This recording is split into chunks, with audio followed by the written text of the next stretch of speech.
Sunduin mo na kami. Dito na tayo lahat. Ay, pag sinabi ko sa'yo na ang daming apam dito, ang dami talaga. Tapos feeling ko thank you, Risa. Feeling ko busog na busog ang mata nyo dito.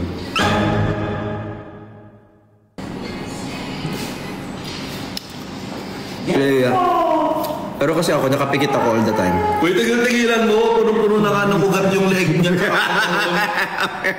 Nakaganyan niya ako maglakad eh. Exercise nga yung leg niya eh. May abs na nga yan dito oh. Pag tinignan niyo si Briggs, may abs na yan dito. Ganyan ako maglakad yan. Hindi talaga ganyan yung lakad ko. Yan kapag naka-live ka, pero kung buhay.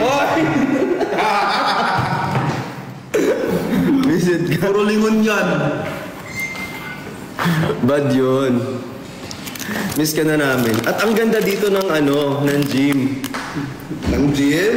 Yes. May abs na yung leeg. Window shopping lang ha. Nag-window shopping lang siya naman.